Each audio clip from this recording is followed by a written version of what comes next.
Muhammadan abduhu wa rasuluhu da ila ridwani. Allahumma salli alaihi wa ala alihi wa ashabihi wa ikhwani. Para ibu-ibu, para hadirat dan juga para hadirin yang dirahmati oleh Allah Subhanahu wa taala. Ini adalah pembahasan yang penting bagi kita semua. Jangankan kita, bahkan Nabi sallallahu alaihi wasallam dan para sahabat diperintahkan oleh Allah untuk istiqamah, sebagaimana tadi ayat yang diterjemahkan, fastaqim kama umirt wa man taba ma'aka wa la tatghaw. Kata Allah Subhanahu wa taala, istiqamalah engkau wahai Muhammad sebagaimana kau diperintahkan. Wa man taba ma'aka, demikian juga orang-orang yang bertobat bersamamu, yaitu para sahabat. Kalau Nabi sallallahu alaihi wasallam butuh untuk istiqamah, kalau para sahabat untuk istiqamah sementara mereka sudah berada di atas keimanan, apatah lagi kita yang masih imannya masih belum sepenuhnya, belum maksimal dan masih banyak kekurangan. Bahasan ini sangat penting karena banyak orang yang mereka konsen untuk mencari kebenaran, tapi terkadang mereka sulit mempertahankan kebenaran tersebut. Kita berusaha untuk mengenal kebenaran, berusaha untuk berhijrah, meninggalkan hal yang dilarang oleh Allah Subhanahu wa taala. Namun yang lebih susah daripada itu adalah bagaimana kita bertahan di atas kebenaran tersebut, di atas ketaatan tersebut. Bertahannya seorang di atas ketaatan, itulah yang disebut dengan istiqamah, ya. Itu yang disebut dengan komitmen di atas ketaatan. Oleh karenanya, hal ini menjadi lebih berat lagi ketika kita hidup di zaman sekarang yang penuh dengan ujian, ya. Banyak hal yang membuat kita lupa dengan akhirat, banyak hal yang membuat kita tenggelam dengan dunia, dengan syahwat maupun syubhat, terutama dengan adanya medsos, dengan adanya internet, menjadikan jalan untuk istiqamah semakin berat, semakin berat. Hanya orang yang dirahmati oleh Allah Subhanahu wa taala yang bisa untuk istiqamah, ya. Karenanya di antara perkataan indah dari Syekhul Islam Ibnu Taimiyah rahimahullahu taala, beliau pernah berkata, a'zamul karamah luzumul istiqamah. Karamah yang terbesar, karamah yang teragung adalah seorang bisa melazimi istiqamah, ya. Dan ini benar, ya. Kalau saya bilang di zaman sekarang ada seorang yang pria yang bisa selalu salat 5 waktu, terutama berjamaah di masjid, dia bisa menundukkan pandangannya dengan beragam medsos yang harus dia interaksi dengan medsos tersebut, ya. Dia bisa berbakti kepada orang tua, ya. Ini menunjukkan ini wali Allah Subhanahu wa taala, ya. Ini wali Allah Subhanahu. Kalau saya mengatakan di zaman sekarang ini istiqamah sangat-sangat sulit, ya. Sangat sulit, ya. Demikian juga para wanita, para ibu-ibu yang bisa istiqamah di zaman seperti sekarang ini, istiqamah dalam taat kepada suami, istiqamah dalam taat kepada Allah Subhanahu wa taala, tidak tergiur dengan syubhat dan syahwat tentang keduniaan, bisa istiqamah, ya, dalam bersedekah, maka saya bilang mereka itulah wali-wali Allah yang sesungguhnya, ya. Jadi kita sedang bahas perkara yang merupakan puncak dari perjuangan, bisa istiqamah sampai akhir hayat. Itulah yang Allah Subhanahu wa taala berfirman, ya ayyuhalladzina amanu taqullaha haqqa tuqatih wa la tamutunna illa wa antum muslimun. Wahai orang-orang yang beriman, bertakwalah kepada Allah dengan benar-benar takwa. Wa la tamutunna illa wa antum muslimun, dan kalian jangan sampai meninggal dunia kecuali dalam kondisi Islam, ya. Sekali lagi saya bilang, kalau ada pemuda zaman sekarang kemudian dia istiqamah dalam salat berjamaah, istiqamah menundukkan pandangan di tengah-tengah godaan dan tontonan yang begitu banyak, ya. Wanita yang buka aurat di jalan-jalan, dia bisa menundukkan pandangan. Kalau dia melihat hal yang haram, segera dia palingkan wajahnya. Maka ini saya bilang, inilah benar-benar wali Allah Subhanahu wa taala, ya. Wali Allah itu bukan orang yang bisa terbang, orang yang bisa kebal pedang, bukan orang yang bisa dibakar tidak terbakar, bukan itu. Wali Allah adalah orang yang bisa istiqamah, sebagaimana tadi perkataan Syekhul Islam Ibnu Taimiyah, a'zamul karamah luzumul istiqamah, ya. Sebesar-besarnya karamah yaitu adalah melazimi istiqamah. Karena itulah yang Allah perintahkan kepada Nabi Muhammad sallallahu alaihi wasallam, fastaqim kama umirt. Istiqamalah engkau wahai Muhammad sebagaimana kau diperintahkan. Ibu yang dirahmati Allah Subhanahu wa taala, istiqamah saya boleh katakan memang berat, ya. ya, tapi bukan suatu yang mustahil ya. Istiqomah memang berat, ditinjau dari beberapa hal yang sudah saya singgung tadi ya, dengan sebab-sebab berikut ya. Di antaranya tadi godaan terlalu banyak ya, godaan godaan medsos ya, dunia luar, dunia malam ya, sangat banyak. Yang ini terkumpul pada dua hal, yaitu syahwat dan syubhat. Syahwat dan syubhat. Syahwat terkait dengan keduniaan, ya, ingin inilah, ingin sepuas-puasnya, berkaitan dengan syahwat nafsu ataupun syahwat keduniaan. Syubhat terkait dengan pemikiran-pemikiran. Pemikiran sangat banyak. Di zaman sekarang ini semua orang punya pemikiran yang menyesatkan, dia letakkan di YouTube, dia letakkan di medsos, semua orang boleh berbicara ya. Semua orang hobi berbicara tentang agama, maka mudah seorang tergoda dengan pikiran-pikiran tersebut. Dan syubhat lebih berbahaya daripada syahwat ya, lebih berbahaya dari syahwat. Kemudian di antara hal yang buat istiqomah semakin berat adalah musuh kita adalah syaitan ya. Syaitan ya, yang tidak pernah letih dalam menggoda. Letih dalam menggoda. Dan subhanallah, Rasulullah SAW mengabarkan ya, syaitan bahkan tidak pernah tidur ya. Kalau kita dengar ada malaikat ya, tidak pernah letih dalam beribadah, tidak pernah bosan, la yafturun, yusabbihunallaha yusabbihuna al-laila wan nahar, la yafturun, malaikat bertasbih kepada Allah siang dan malam, la yafturun, tidak capek-capek. Dalam ayat yang lain, la yas'amun, tidak pernah bosan. Iblis dan syaitan pun demikian. Sampai dalam hadis kata Nabi SAW, qilu fa inna syaitana la yaqil. Hendaknya kalian tidur siang, sungguhnya syaitan tidak tidur siang. Syaitan terus. Siang dia tidak tidur, malam dia kegiatan untuk menggoda manusia. Ya, ini jadi masalah, syaitan tidak pernah letih untuk menggoda. Kemudian selain itu syaitan ya tidak kelihatan. Kemudian syaitan berpengalaman. Pengalaman dalam menggoda. Kita semua adalah target syaitan. Bukan cuma antum, saya, semua dai, para ulama, semuanya target syaitan. Dan syaitan punya cara menggoda masing-masing orang tersebut. Ya, kita ternyata bukan hanya orang biasa yang bisa tergelincir, para ustadz bisa tergelincir, para ulama bisa tergelincir kalau mereka tidak berlindung kepada Allah Subhanahu wa taala. Dan syaitan juga ya pekerjaannya terorganisir ya. Kegiatan setan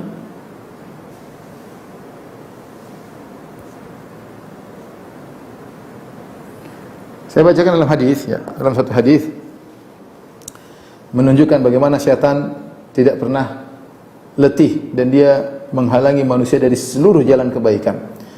Kata Nabi SAW, inna syaitana qa'ada li ibni Adam bi atruqih. Sungguhnya syaitan itu nongkrong di jalan untuk menongkrongi anak Adam dalam seluruh jalan-jalannya, mau jalan ke masjid, mau jalan kebaikan, mau bersedekah, ada syaitan yang nongkrong untuk menggodanya. Dan ini sudah merupakan sumpah syaitan. Dalam surat Al-A'raf Allah menghikayatkan bagaimana syaitan berkata, bersumpah di hadapan Allah Subhanahu wa taala, "Tsumma la'atiyannahum min baini aydihim wa min khalfihim an aymanihim an syama'ilihim wa la tajidu aktsarahum syakirin." Kata syaitan, sungguh aku akan mendatangi anak-anak Adam. Dari depan mereka aku akan goda, dari belakang mereka aku akan goda, dari kanan mereka aku akan goda, dari kiri mereka aku akan goda. Ada yang mengatakan depan itu dibuat angan-angan yang sangat tinggi tentang dunia, ada yang mengatakan di belakang dibuat lupa tentang akhirat. Intinya digoda dengan berbagai macam bentuk godaan, dan dia bersumpah dia akan datang dari segala sisi. Dan dia nongkrong. Dia nongkrong. Ada orang yang bersedekah, dia nongkrong. Asyaitonu ya'idukumul faqra, jangan kau sedekah, nanti kau kekurangan. Ditakut-takuti syaitan, takut miskin, takut fakir sehingga tidak jadi bersedekah, dan banyak hal. Setan nongkrong di setiap jalan anak Adam, tidak pernah capek dan tidak pernah letih ya. Kemudian juga bagaimana setan terorganisir dalam hadis dalam Sahih Muslim, Dari Jabir bin Abdullah radhiyallahu taala anhu, Rasulullah SAW bersabda, "Inna iblis yada'u arsyahu 'alal ma'." Ya. Jadi ini saya ingin sampaikan, setan terorganisir. Sungguhnya iblis meletakkan singgasannya di atas air. Summa yab'atsu sarayahu, kemudian dia kirim anak buahnya untuk menggoda. Setan-setan yang kecil-kecil untuk menggoda. Fa adnahu minhum manzilatan a'dhamu fitnah. Yang paling dekat kedudukannya dengan iblis adalah setan yang paling besar godaannya, yang paling besar fitnahnya, yang paling besar kemudaratan yang ditimbulkan. Yaji'u ahaduhum fayaqulu fa'alta kadza wa kadza. Maka setelah mereka menggoda, mereka datang melapor. Ada yang datang, "Wah iblis, saya sudah gini-gini." Kata iblis, "Ma sana'ta syai'an?" Belum. Setan juga pandai memprovokasi. "Oh, belum hebat." Tsumma yaji'u ahaduhum, sampai ada yang datang di antara setan melapor kepada iblis. Dia berkata, "Ma taraktuhu hatta farraqtu bainahu wa baina imra'atihi." Saya terus menggodanya, terus saya goda dia sampai dia menceraikan istrinya. Sampai berpisahlah antara dia dengan istrinya. Fayudini minhum, maka iblis pun mendekatkan setan tersebut kepadanya. Kemudian iblis memuji setan tersebut, kata iblis, "Nikma anta."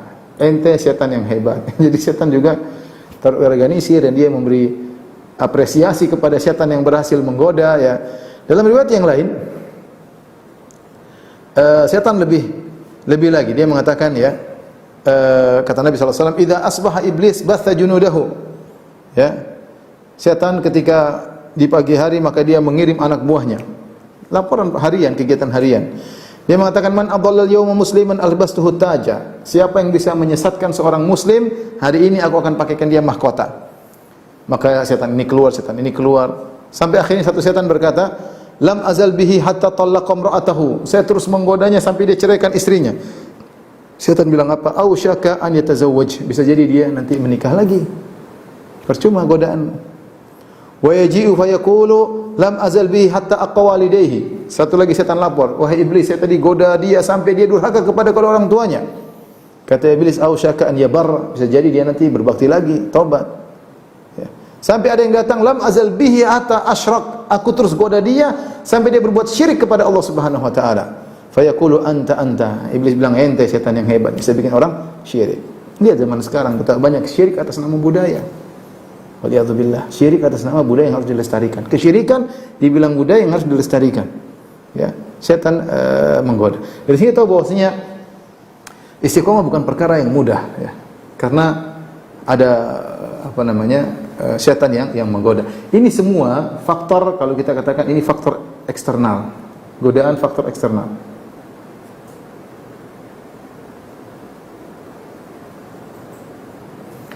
Ini semua jerat-jerat setan ya. Ternyata ada lagi yang membuat sulit untuk istiqamah adalah godaan jiwa yang selalu menyeru kepada keburukan.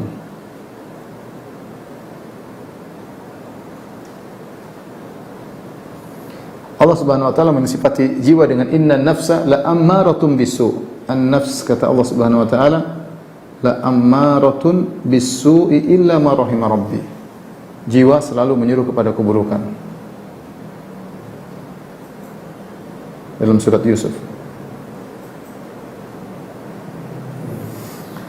Nah, selain kita menghadapi godaan luar, kita juga sedang berhadapan dengan godaan dari dalam. Jiwa ini juga banyak masalahnya.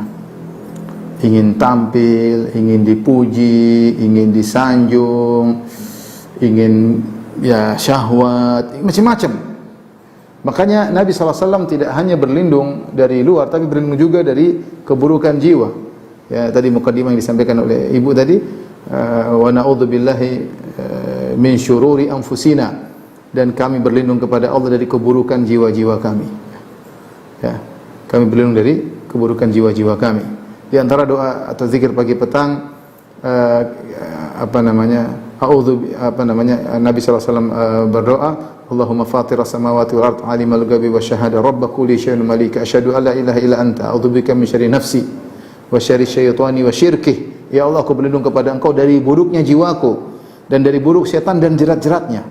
Jadi kita ternyata punya keburukan dari faktor internal. Ini juga berbahaya, tidak gampang faktor internal. Bagaimana untuk menghadapi faktor internal? Jangan biarkan jiwa selalu berleha-leha.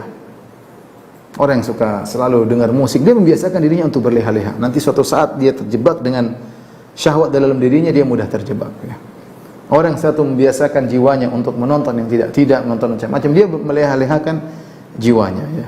Segera istighfar kepada Allah Subhanahu wa taala. Jadi kita punya godaan dua yang berat membuat seorang sulit untuk apa? Istiqamah. Ada faktor eksternal, ada faktor internal.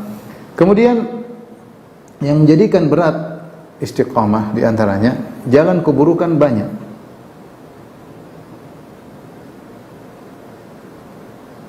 Ini dalam banyak hadis, ya banyak sekali hadis yang menjelaskan akan hal ini. Di antaranya ibu yang dirahmati oleh Allah Subhanahu wa taala, seperti hadis Ibnu Mas'ud, kata beliau, khattan Nabi sallallahu alaihi wasallam khattan mustaqiman. Rasulullah SAW membuat garis lurus. Kemudian wa khatta an yaminihi khututan an yamini an shimali. Rasulullah kemudian bikin garis bengkok-bengkok banyak, kanan kiri banyak sekali. Lurus kemudian bikin, jadi Rasulullah bikin begini. Ya. Garis lurus kemudian Rasulullah bikin garis bengkok-bengkok kanan dan kiri. Kata Rasulullah SAW, yang tengah itu adalah sabilullah, itu tariqullah, jalan yang kebenaran.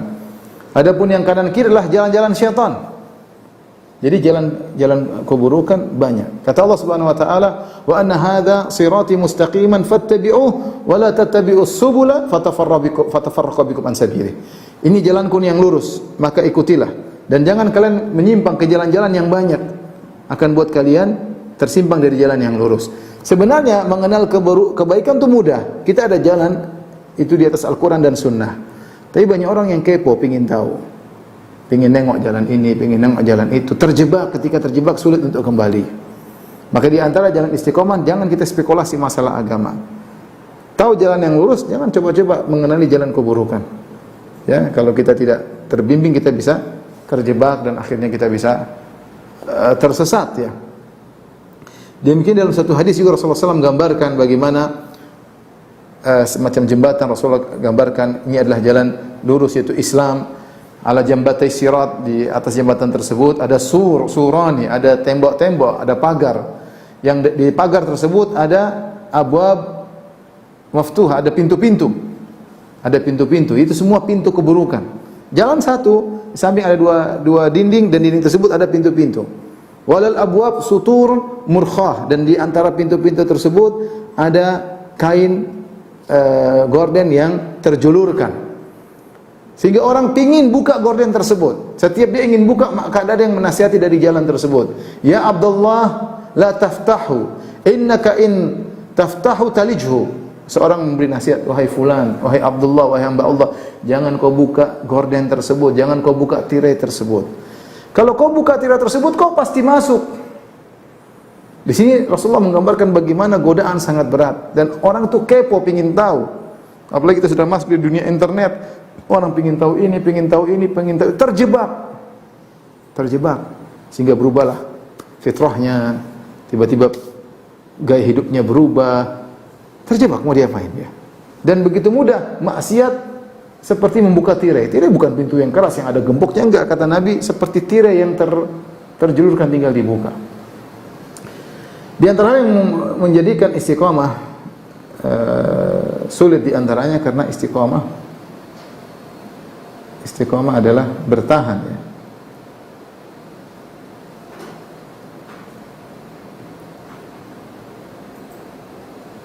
Adalah apa namanya?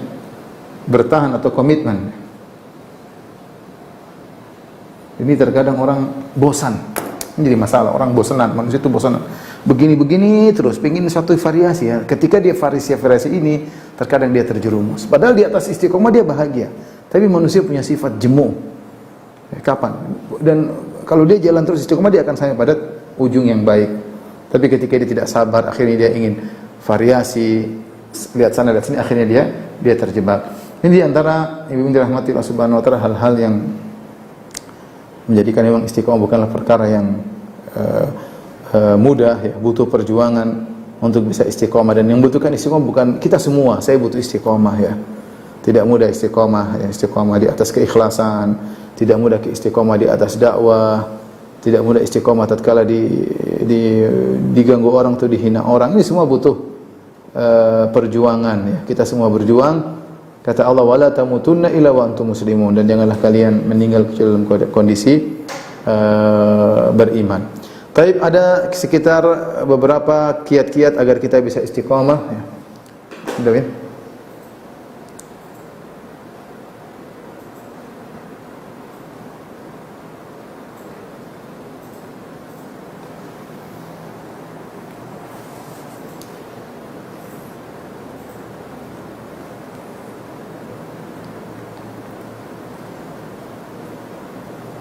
Kiat istiqomah ini sekedar ide agar kita bisa istiqomah. Yang pertama, ibu yang dirahmati Allah Subhanahu wa taala, yang paling penting adalah berdoa. Ini senjata utama. Berdoa tidak ujub ya. Ya, tidak ujub. Jadi yang buat orang terkadang tidak istiqomah, ibu, kenapa? Dia ujub ketika dia mencapai suatu prestasi dalam agama, entah dalam sedekah, entah dalam hafal Quran, entah dalam dakwah, dia ujub. Kalau dia sudah ujub, ini rawan. Kalau dia ujub itu berarti dia berlepas dari bimbingan Allah Subhanahu wa taala. Ujub itu apa? Dia merasa berhasil karena dirinya. Itu namanya ujub. Dan ini berbahaya kalau orang sudah terkena ujub, dia bisa tidak istiqamah. Makanya Ibnu Qayyim rahimahullah menyebutkan ada orang bisa jadi masuk surga gara-gara maksiat, dan orang masuk neraka gara-gara beribadah. Kenapa? Orang bermaksiat, dia kemudian sadar, dia bertobat kepada Allah, dia senantiasa ingat maksiatnya, ketika dia ingat kemudian dia istighfar terus, dan sampai akhirnya dia meninggal dalam kondisi istiqamah. Ada orang yang beramal soleh tapi masuk neraka. Kenapa? Karena ketika dia amal soleh dia ujub, akhirnya ujub itu sendiri dosa, dan akhirnya bisa membuat dia terjerumus di penghujung hayatnya. Saya sering sampaikan, ada seorang tokoh di Arab Saudi yang dulu punya buku sangat indah, namanya dia disebut namanya Abdullah Al-Qasimi ya. Abdullah Al-Qasimi dia punya buku tentang Sira' baina Tauhid wal Wathaniyah. Itu buku tentang pertarungan antara tauhid dengan paganisme, tentang penyembahan terhadap berhala. Dan dia bantah semua syubhat-syubhat terkait dengan kesyirikan. Tapi subhanallah, lama-lama kemudian dia menyimpang sampai dia menganggap syariat adalah aglal. Dia menganggap syariat itu adalah beban yang harus dilepaskan. Tapi orang mengatakan dia meninggal dalam kondisi murtad. Sebenarnya Allah mengatakan kenapa dia bisa demikian? Karena dia ujub. Ketika dia tulis buku itu sampai sekarang masih ada. Banyak orang memujinya, kagum dengan tulisannya, sampai orang buat syair-syair untuk memujinya. Rupanya dia mungkin terbawa dengan hal tersebut, dia ujub, akhirnya di penghujungnya dia menyimpang. Makanya orang waspada ya. Waspada. Nah, kalau kita tahu selama ini kita bisa bertakwa karena Allah, maka kita senantiasa beribadah, berdoa kepada Allah. Kita tahu kita ini bisa salat alhamdulillah, bisa bersedekah alhamdulillah, bisa baca Quran tiap hari alhamdulillah, semua dari Allah Subhanahu wa taala. Allah berfirman, "Walaula fadlullahi 'alaikum wa rahmatuhu ma zaka minkum min ahadin abada, walakinallaha yuzakki man yasha." Kata Allah Subhanahu wa taala, kalau bukan karena kasih sayang Allah Subhanahu wa taala, walaula fadlullah, karunia Allah, wa rahmatuhu, dan kasih sayang Allah Subhanahu wa taala, ma zaka minkum min ahadin abada, maka tidak seorang pun dari kalian menjadi orang yang saleh. Walakinallaha yuzakki man yasha, tetapi Allah yang menjadikan seorang suci, menjadikan seorang saleh siapa yang Allah kehendaki.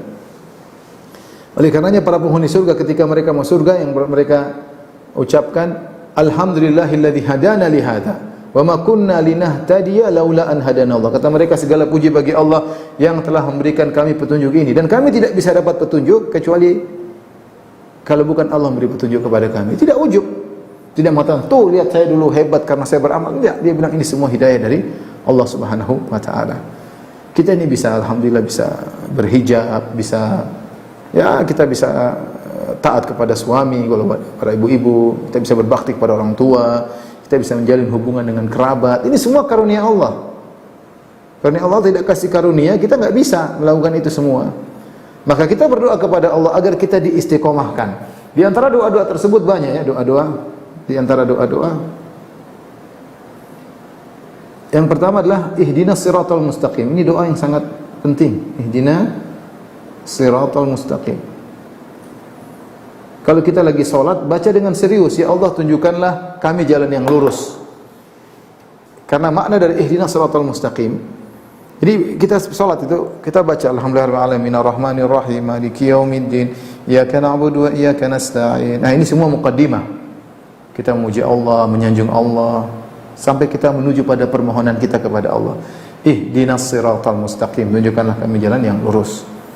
Ya, ya Allah, kalau kami belum lurus, luruskanlah. Ya Allah, kalau kami sudah lurus, kokohkanlah kami di atas jalan yang lurus tersebut. Ya, karena orang mengatakan, Ustaz, apakah kita belum jalan yang lurus? Kita bilang, kalau ihdinas siratal mustaqim maknanya 3. Maknanya kalau kami belum lurus, luruskanlah kami ya Allah. Kalau kami sudah lurus, istiqomahkanlah kami di atas jalan yang lurus tersebut. Kalau kami sudah istiqomah, bukakanlah bagi kami pintu-pintu kebaikan yang lain. Jadi perlu konsentrasi ketika kita baca Al-Fatihah sampai pada titik ihdinas siratal mustaqim. Kemudian contoh lagi doa, ya muqallibal qulub tsabbit qalbi ala dinik. Ya muqallibal qulub tsabbit qalbi ala dinik. Yang artinya, wahai pembolak-balik hati manusia, kokohkanlah hatiku di atas agama. Ini antara doa untuk Islam. Ini antara doa yang sering dibaca oleh Nabi SAW dalam sujudnya. Sampai ditanya, Rasulullah, Anda banyak sekali baca doa ini. Ya muqallibal qulub tsabbit qalbi. Ya pembolak hati manusia, pembolak-balik hati manusia, tetapkanlah hatiku di atas agamamu. Dan terus terang kita ini ngaku hati kita ini lemah. Berubah begini. Tadi kayaknya ikhlas, kemudian tiba-tiba riya. Tadi kayaknya tawadhu, tiba-tiba sombong. Sangat mudah berubah. Tadi tidak berhasrat, tahu-tahu berhasrat. Tadi tidak, banyak hal yang bisa merubah hati kita. Pandangan bisa merubah hati kita, pandangan bisa merubah omongan. Tiba-tiba kita merasa angkuh. Maka sering kita berdoa kepada Allah, dan kita benar-benar ketika meminta benar-benar butuh hidayah. Kita bilang, ya Allah, ya muqallibal qulub, wahai zat yang bolak-balikkan hati manusia, tsabbit qalbi ala dinik, kokohkanlah hatiku di atas agama. Mudah sekali hati ini menyimpang. Hati itu yataqallab, berubah-ubah. Ini antara doa-doa yang membantu seorang untuk bisa istiqamah. Di antara doa seperti doa dalam zikir pagi petang. Maka harapan saya ibu-ibu jangan lupa zikir pagi petang. Karena zikir pagi petang ini isinya bagus ya. Doa-doa di antaranya ya. Seperti tadi doa yang saya katakan, Allahumma fatiras samawati wal alimal ghaibi wasyahada, rabb kulli syai'in malik, asyhadu an la ilaha anta a'udzubika min syarri nafsi wa syarri syaitani wa syirki. Ya Allah, aku berlindung kepada Engkau dari keburukan jiwaku dan keburukan syaitan dan jerat-jeratnya. Ini doa kalau kita lazimi, mudah-mudahan kita dijaga dari godaan syaitan. Di antaranya doa adalah zikir pagi petang, Allahumma afini fi jasadi, Allahumma afini fi sam'i, Allah fi basari, la ilaha illa ant. Ya Allah, selamatkanlah jasadku, ya Allah selamatkanlah pandanganku, ya Allah selamatkanlah pendengaranku. Itu jangan sampai saya melihat hal yang haram, jangan sampai saya mendengar hal yang haram. Ini antara doa kita, seriusi doa tersebut agar Allah melindungi kita. Kalau kita keluar dari rumah kita berdoa, Allahumma inni a'udzubika an adil au udal au azil au uzal au azlim au uzlam au ajhalu jahal alayya. Ya Allah, aku berlindung kepada Engkau selain bismillah tawakkaltu ala Allah la wala quwwata illa billah. Kita doa juga, Allahumma a'udzubika an adil au udal. Ya Allah, aku berlindung kepada Engkau jangan sampai aku tersesat dan aku disesatkan orang. Jangan. Au azil au uzal, atau aku tergelincir atau aku digelincirkan orang. Doa. Kita nggak tahu keluar rumah melihat apa, bertemu siapa, baca apa di internet, lihat syubhat, macam-macam. Ya. Doa ini penting. Doa ini penting agar kita bisa istiqamah. Ya. Yang kedua, di antara hal yang membantu kita untuk istiqamah, ibu yang dirahmati oleh Allah Subhanahu Wa Taala, orang sebut dengan ibadatul khalawat.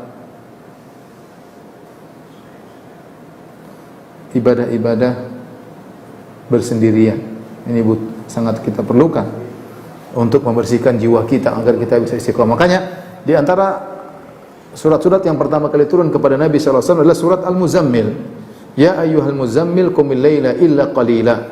Allah berkata, wahai orang yang berselimut, yaitu Rasulullah sallallahu alaihi wasallam, bangunlah engkau dan salat malam.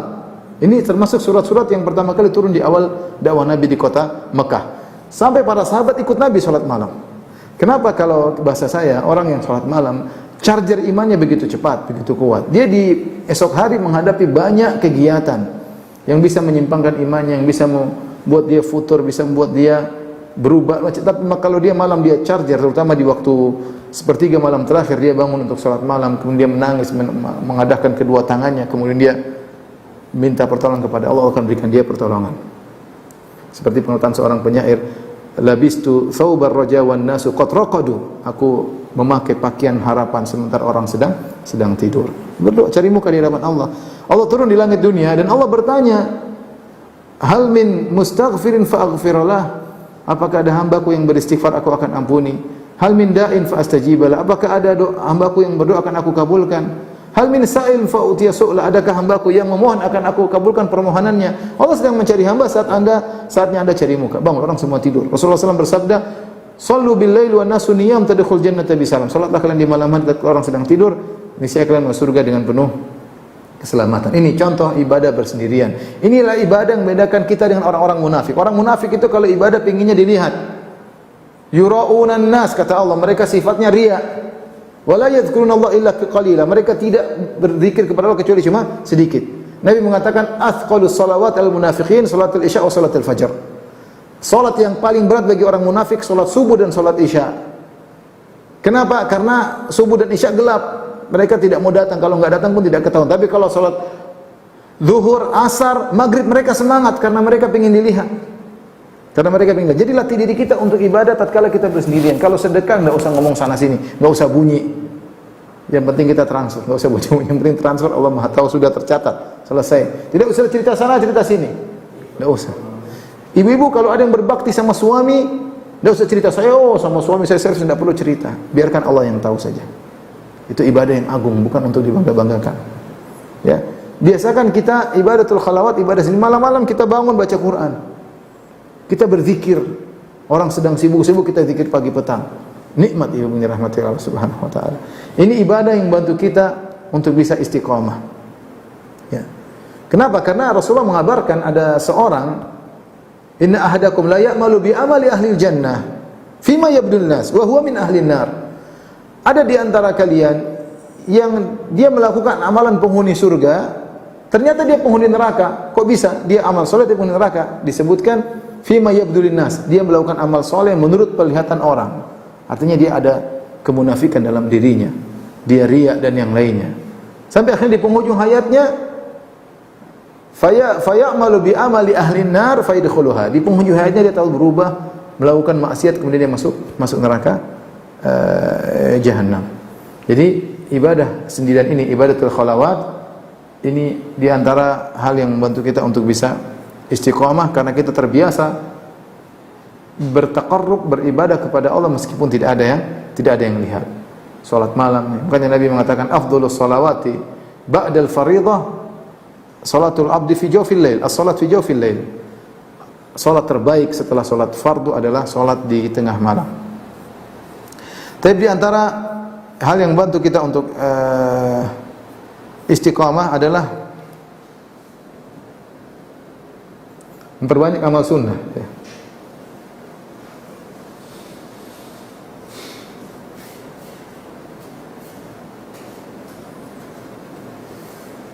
Jadi kita ini, berhubung dirahmati Allah Subhanahu wa taala, ya. Kalau kita bilang ini Islam, kalau saya boleh bilang ini Islam,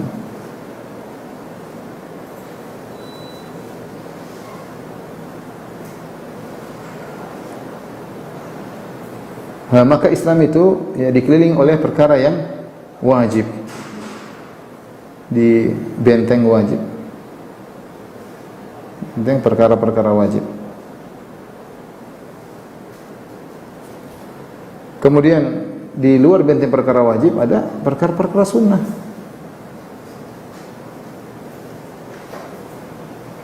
Jadi iblis kalau menggoda kita, memang dia harus melewati perkara-perkara sunnah.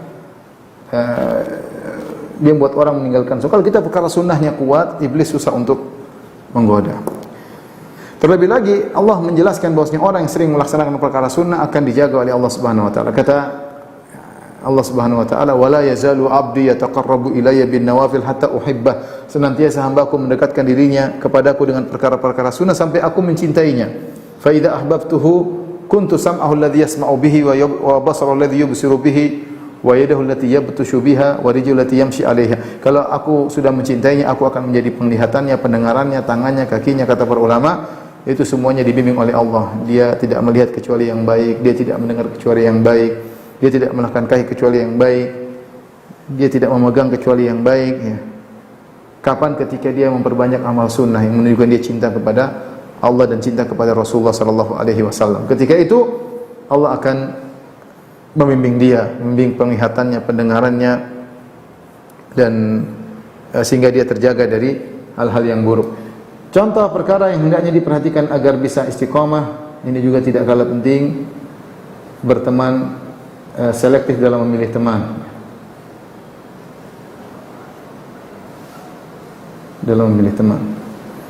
Ini sangat berbahaya sebagaimana perkataan Nabi sallallahu alaihi wasallam, la tusahib illa mu'minan. Jangan kau bersahabat kecuali orang mukmin. Sahabat maksudnya sahabat dekat, ditukar pikiran. Kalau ada permasalahan nasihat, harus enggak boleh sembarang. Kita kalau teman bisnis enggak ada masalah sama siapa saja, teman bisnis, teman dagang, mau orang kafir oke. Tapi kalau teman yang benar-benar teman, tempat kita curhat, itu harus orang beriman, enggak boleh sembarang. Orang yang kita percaya, yang agamanya kita percayai. Nabi sallallahu alaihi wasallam mengatakan, "Al-mar'u ala dini khalilihi, falyanzur ahadukum man yukhalil." Seorang berdasarkan agama sahabat dekatnya, maka hendaknya salah seorang melihat siapa yang akan dijadikan teman dekatnya. Nabi dulu diperintahkan oleh Allah untuk bersahabat dengan orang-orang yang beriman.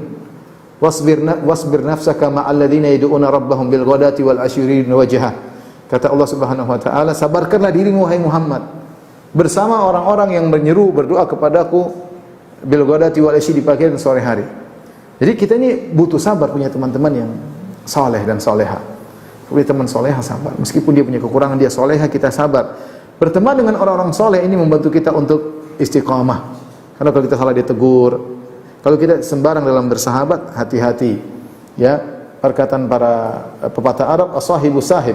Namanya sahabat itu menggeret, waspada. Betapa banyak orang berubah gara-gara salah pergaulan. Ya akhi, ya ukhti, ada seorang tadinya sederhana, tadinya tawadhu, tiba-tiba sombong. Kenapa? Teman-temannya sombong-sombong. Sebagian ibu-ibu tadinya tawadhu, rendah hati, bergaul dengan wanita-wanita gelambor, akhirnya setiap hari omongannya tas terbaru, ini terbaru, ini model-model baru, omongannya duniawi terus, sedekah jarang. Suami kadang tidak diurus, ya. Kenapa? Salah pergaulan. Salah pergaulan. Teman itu punya pengaruh luar biasa.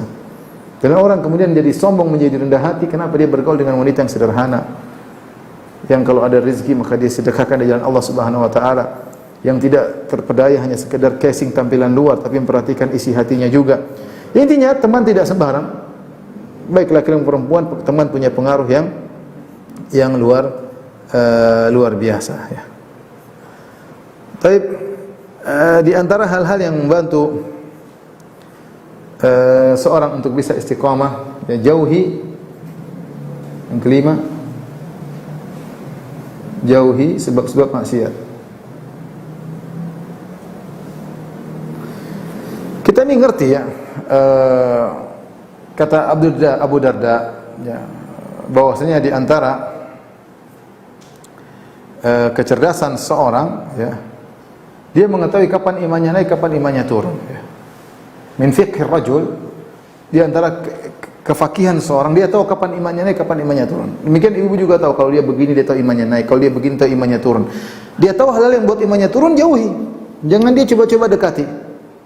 Dia tahu kalau dia pergi ke tempat itu imannya menurun, merosot, dia merasa hatinya keras, jangan ke situ lagi. Kita ini iman jangan dispekulasi. Kita sudah meraihnya dengan setengah, tiba-tiba hancur lagi. Untuk menyusun kembali tidak mudah. Kalau kita tahu kita nonton begini, nonton begitu, membuat iman kita turun, jangan nonton lagi, ibu. Jangan. Meniti kembali agar iman kita menjadi indah, menjadi kebahagiaan, itu tidak mudah, ya. Tapi kita tahu kita nonton begini, hati kita menjadi keras, ya. Jangan, ya.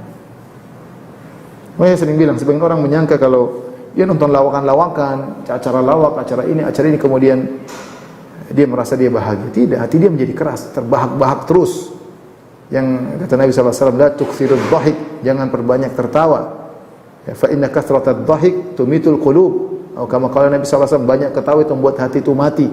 Saya sering sampaikan betapa banyak pelawak akhirnya berkasus narkoba. Kenapa? Mereka yang katanya membahagiakan orang dan mereka menyangka mereka bahagia, ternyata mereka menderita. Tawa banyak tadi membuat hati mereka mati. Anda ingin bahagia, baca Quran. Bahagia itu mudah, bangun salat malam kemudian menangis, bahagia. Allah kasih bahagia. Yang kebahagiaan di tangan siapa? Di tangan Allah Subhanahu wa taala. Yang terpedaya dengan penampilan yang glamor. Orang penampilan glamor tentu bahagia, belum tentu. Meskipun nampaknya seakan-akan dia seperti ratu internasional, tapi belum tentu dia bahagia. Anda jangan kira bahwa orang terkenal kemudian belum tentu. Bahagia itu mudah. Dekat kepada Allah Anda akan bahagia, karena kebahagiaan di tangan Allah Subhanahu wa taala. Kemudian di antara kiat-kiat istiqamah, perhatikan. Istiqamah dengan cara yang benar. Cara Nabi sallallahu alaihi wasallam. Ayat yang kita bacakan tadi di awal pengajian, fastaqim kama umirt. Istiqomahlah sebagaimana kau diperintahkan. Kata Allah, istiqomahlah sebagaimana engkau diperintahkan. Saya katakan, seorang istiqomah di atas sunnah, bukan di atas bid'ah. Jangan seorang saya zikir dengan joget-joget. Kenapa Ustaz kalau saya zikir dengan joget saya merasa tenteram? Itu bukan cara Nabi SAW. Kau beristiqomah dengan cara kamu apa cara Nabi SAW? Istiqomah dengan cara Nabi, dengan belajar yang benar, zikir yang benar, salat yang benar. Islam itu proporsional, jangan sampai melebihkan satu porsi menumbalkan porsi yang lain. Lihatlah Abu Darda yang hobi ibadah, siang hari puasa, malam hari salat malam sehingga tidak sempat menggauli istrinya, ditegur oleh Nabi SAW. Inna li rabbika 'alaika haqqan, Rabbmu punya hak. Kau ibadah silakan, puasa silakan, salat malam malam silakan. Inna li rabbika 'alaika haqqan wa li jasadika 'alaika haqqan, jasadmu punya hak untuk istirahat. Mata ini perlu istirahat, jangan maksakan. Wa li zawrika 'alaika haqqan, tamu punya hak untuk kau jamu, untuk kau temui. Wa li ahlika 'alaika haqqan, istrimu juga punya hak untuk kau cumbui, untuk kau ngobrol dengannya, untuk kau bertukar pikiran dengannya. Jangan kita istiqomah dengan cara kita, istiqomah dengan cara tinggalkan keluarga, ini enggak benar. Rahbaniyah seperti ini, meninggalkan dunia kemudian istiqomah, enggak. Istiqomah ada caranya, masing-masing ada porsinya. Wanita istiqomah dengan menjalankan kewajibannya, taat kepada suami, ngurus anak-anak, ada waktu dia beribadah, kalau dia harus kerja, dia kerja dengan cara yang baik, menjaga diri. Itu istiqomah yang benar, bukan istiqomah dengan cara kita ini. Yang ke-6.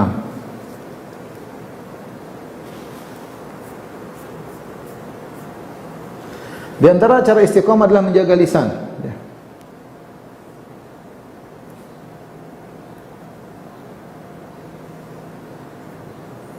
Dalam hadis kata Nabi SAW, la yastaqimu imanu abdin hatta yastaqima qalbuhu, wa la yastaqimu qalbuhu hatta yastaqima lisanuhu. Kata Nabi, tidak akan istiqomah iman seorang sampai istiqomah hatinya. Dia tidak bisa istiqomah sampai hatinya benar. Wa la yastaqimu qalbuhu, dan hatinya tidak bisa istiqomah hatta yastaqima lisanuhu, sampai lisannya benar. Dia tidak bohong. Makanya orang yang suka bohong sulit istiqomah. Ada rentetan, dia suka bohong, nanti dia malas ibadah, malas ini, pelit bersedekah, suka membangkang suami, ada istiqomah, orang suka bohong. Nabi mengatakan tidak mungkin seorang istiqomah sampai istiqomah hatinya. Wala yastaqimu qalbuhu hatta yastaqima lisanuhu, dan tidak mungkin hatinya istiqomah kecuali istiqomah lisannya. Lisan ini corong yang akan memasukkan banyak perkara dalam hati. Allah mengatakan, ya ayyuhalladzina amanu taqullaha wa qulu qawlan sadida yuslih lakum a'malakum. Wahai orang beriman, bertakwalah. Wa qulu qawlan sadida, ucapkanlah perkataan yang lurus. Apa balasannya? Yuslih lakum a'malakum, Allah akan luruskan amalan kalian. Kalian jadi istiqomah. Dengan apa menjaga lisan? Ini kita hidup di zaman orang hobi komentar, orang hobi analisa, orang hobi bikin status, komentar macam-macam. Hati-hati, jangan sembarang. Jangan kita asal ngomong seenaknya. Karena orang kalau sudah di medsos, netizen jadi jagoan. Dia tidak berfikir bahwasanya semua tercatat. Dia tidak berfikir bahwasanya ucapannya, komentarnya mempengaruhi isi hatinya. Hati-hati. Pilih kata-kata kalau istiqomah. Kalau lisan kita istiqomah, hati kita istiqomah. Kalau hati kita istiqomah, maka anggota tubuh kita akan istiqomah. Wa qulu qawlan sadidan yuslih lakum a'malakum. Ucapkanlah kata-kata yang lurus, niscaya Allah akan meluruskan amalan-amalan kalian. Yang terakhir.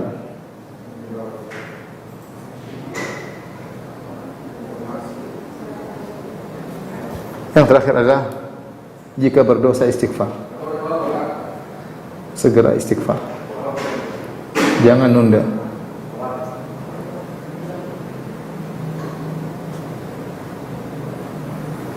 Ibu dirahmati Allah Subhanahu wa taala. Semua teori yang kita kemukakan tadi, betapapun kita berusaha, kita enggak mungkin istiqomah melulu. Pasti kita melakukan dosa. Ya. kita pasti melakukan dosa.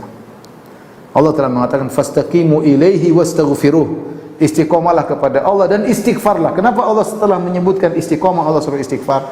Karena enggak ada yang mampu untuk istiqomah secara terus menerus. Pasti dia ada menyimpang sedikit ke kanan, sedikit ke kiri, pasti bablas, dia harus kembali. Jadi istiqomah bukan berarti tidak boleh berdosa, enggak. Dikatakan istiqomah, dia berusaha bertakwa kepada Allah. Kalau dia salah, segera dia bertobat. Nabi berkata, istaqimu walan tuhsuh. Istiqomahlah kalian tidak bakalan mampu. Kata para ulama itu pasti kalian akan menyimpang, tapi ada solusinya istighfar.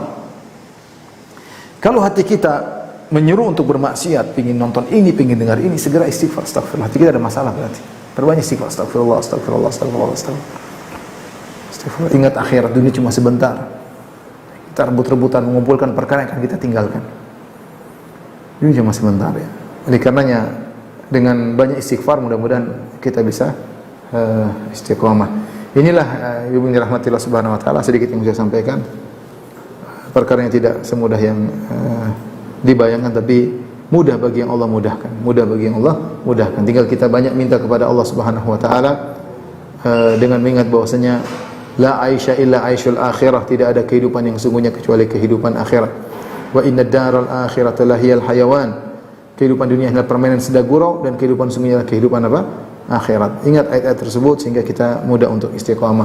Wallahu a'lam bishawab. Ini saja yang mungkin saya sampaikan.